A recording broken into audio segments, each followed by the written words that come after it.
Hey friends, it's Ian Khan here at FII 9 with innovators, thinkers, and people who are doing amazing things. I've got with me Thomas, who's, he's got a great story, but Owkin does incredible stuff in healthcare. Let's talk about Thanks, it. Ian. You're at the cutting edge of figuring out the future, Hopefully. future of healthcare, drugs, so on and so forth. Yeah. Help us understand Owkin's path right now. I mean, we are trying to solve the problem of biology. Biology is so complicated for the human mind.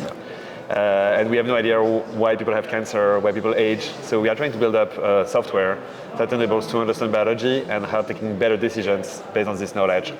And this is a way just to be data-driven on the way you choose drugs, you build drugs, you care of the patients. And for us, this new AGI in this field is the future. Yeah, and you're one of the innovators in this space. You've had great support from the funding community, so you've done a lot. Yeah. Well, tell us, what are you working on? Like, what is that thing that's bothering you right now, and you're like, hey, we got to break through this? Really, like a new type of LLM that can really reason and understand why people are sick with this causality. Right? Today, everything in medicine, when you treat patients, and even you discover drugs, it's just correlation. We need to figure out a way to better think about diseases, and really building a LLM that can become a reasoning model and even like go to this AGI, ASI to actually understand why people are sick. Can we predict relapse? How can we treat everyone?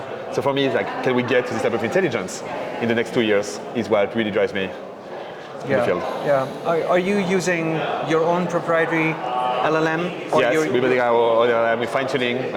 We try to build a reference team in reinforcement learning, so we are fine-tuning LLM towards biology tasks. We have partnership with 80 of the 100 largest hospitals worldwide. Yeah. So it's really based on patient data, real one, like this huge moat that we built over 9 years, 100 million investment.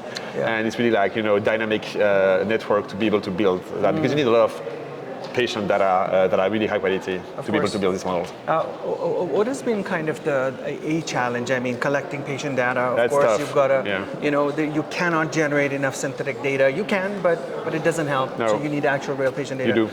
Where are you doing this? Is it in the Americas, Europe? Europe and America. We partner with the best hospitals. We generate data really, really deep. We make these data sets curated, AI ready, and then we use them.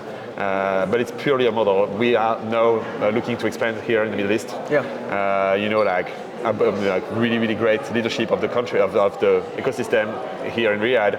Also, if you look at Mubadala, what they're doing with M42, G42 in Abu Dhabi is pretty amazing. They have 900,000 patients sequenced, with some genetic information, which is super rich.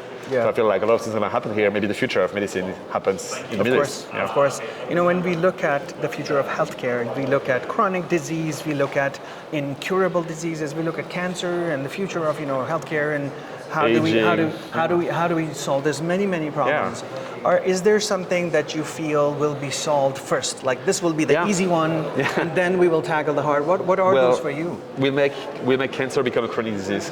That's the first step. We're not going to really curate it. We have no idea why. Today we see patients that are 40 years old with pancreatic cancer. 10 years ago, 0. So it's new, right? It's why that? Food, environment, we have no ideas. We need to go to a causal understanding of this. And once again, it's not like the human mind with a few arrows between a few genes and cells and tissue won't work. We need to go to this multimodal, multi-scale medicine. I think we'll make cancer in the next 5 years, maybe 10, become a chronic disease. Yeah. We'll be much better at having some chronic disease become really treatable with no complication. We will understand better of aging, but I would have probably much to say. I would have said the same 5 years ago. Yeah. I think we're still a little too slow, and patient can wait. We have to hurry up. What do you need? Do you need more data? Do you need more compute? Compute. Yeah. There is certain type of data, like protein data. It's very difficult to get millions of patients that are needed for foundation models.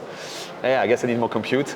I need more validation, faster clinical trials, cheaper clinical trials, because you need the difficulties of this field.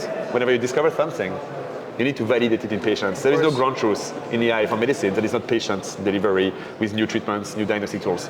Yeah. So unless other LLM that discover anything, here you need to validate in the clinical trials. That's difficult. So I think clinical trials has to be much faster, regulators has to be around. I think the FDA is doing a lot of work on that, which is very exciting actually.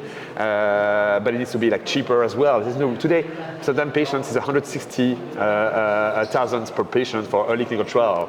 It should cost 10,000. There's no reason, hospital overhead, research, CROs take so much money. We need to make this simple, and to prove real thing in patients. Of course. Does that make sense? Yeah, no, totally. And I think visionary drug companies and healthcare companies are seeing the future of data and AI and LLMs. They definitely are. I think Sanofi is one of your Sanofi, Bristol Myers Squibb, yeah, they're pretty advanced. I think they're doing a lot of work. However, is this big pharma going to be able to really like become the future of discovering new treatments? I don't know. These big companies are very innovative. Sanofi is one of the most.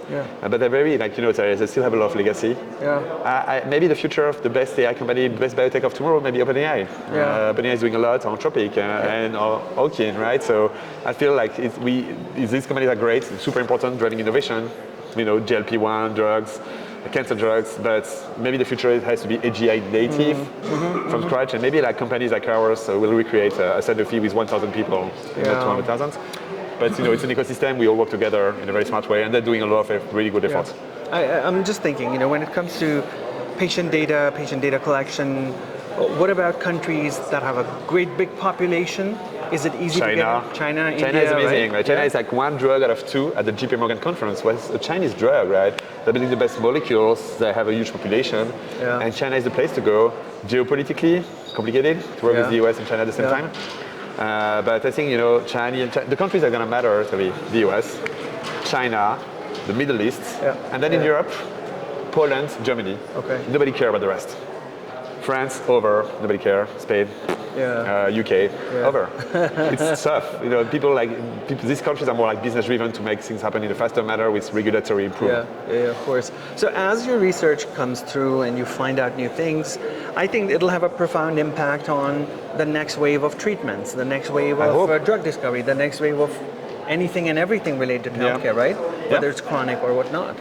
So it's really like a way of intelligence to understand disease and being able to find the right patients and the right population matched to the right biology in a much faster manner, doing faster clinical trials, get a more probability of success. Today it's 10% for a drug all over the life cycle, so low, right? You need to go both like 20, 30% at least. And maybe like all phase 3 should be 100% probability of success. So that's really the goal, and being faster, cheaper. The price is also something that of course has to be improved. Are you doing heading off any things in Saudi with your new partnerships, or are you still in the early days? No,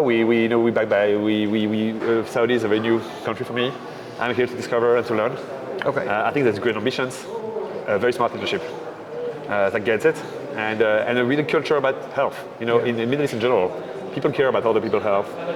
You know, people that have some handicap are being very well taken care of. Here it's like, there is this culture that it's important, which is not true everywhere, right? So I think the example, I'm French, right? There's no French philanthropy around healthcare. Nobody cares, and they're more like investing in like very art pieces that's, you know, beautiful, but so there's not this culture because healthcare is free. And so I think like these countries, there's also a really cultural fit, a leadership, understanding of the population, and a fast pace. So you know, I hope to do more things here. Incredible. Well, thank you so much for joining us here for a few minutes and telling us all about you. I appreciate to discuss. All and the thank best you so much. with and the best for the Futurist and the audio team. Amazing. Bye. Thank you so much. Thank you.